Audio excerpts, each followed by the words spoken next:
আজানের সময় কোন কোন কাজ করা নিষেধ?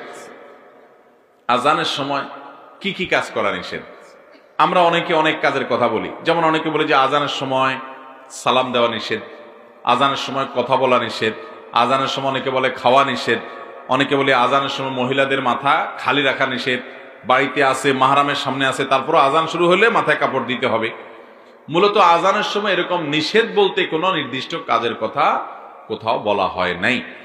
আজানের সময় একজন ইমানদারের কাজ হবে আজানের জবাব দেওয়া, মুখে মুয়াজ্জিন যা যা বলবে মুয়াজ্জিনের সাথে সাথে তা তা বলা, সাথে সাথে মানে একটু পর পর আল্লাহু আকবার বললে পরে আল্লাহু আকবার বলা, আশহাদু আল্লা ইলাহা ইল্লাল্লাহ বললে আশহাদু আল্লা ইলাহা ইল্লাল্লাহ বলা, এইভাবে হাইয়া আলাস সালাহ হাইয়া আল ফালাহ সমস্ত লা হাওলা ওয়ালা কুওয়াতা ইল্লা বিল্লাহ বলা, বাকিগুলো যা আছে তা বলা। এটা হলো মুস্তাহাব। যদি আজানের সময় কথা বলতে গেলে জবাব দিতে অসুবিধা হয় তাহলে কথা না বলে জবাব দেওয়াটা উত্তম, বাস এটুকু। এছাড়া আজানের সময় যে আপনার এটা করা যাবে না ওইটা করা যাবে না এমন কোনো